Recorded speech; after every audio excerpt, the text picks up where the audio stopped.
একদিন আমি বাজারের উদ্দেশ্যে রওনা হলাম হাতে বাজারের ব্যাগটা নিয়ে। তখন প্রায় বিকাল 4:45 বাজে। কেন জানি আমার মায়ে আমাকে বাজারে যেতে মানা করলো।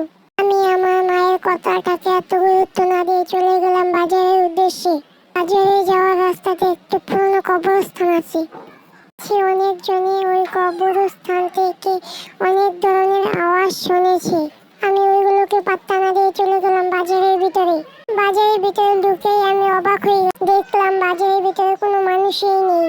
তাও কয়েকটা দোকানদার ছিল, তারাও চলে যাচ্ছে। তাই আমি তাড়াহুড়া করে মাছ গুস্তু কিনে বাড়ির উদ্দেশ্যে রওনা দিলাম। যখন এই পুরনো কবরস্থানটার কাছে গেলাম, কে জানি আমার নাম ধরে ডাকলো। আমি পিছ দিকে ফিরে দেখলাম কেউ নেই। তখন ভাবছিলাম ওটা আমার মনের ভুল। আবার কে জানি আমার নাম ধরে ডেকে উঠলো।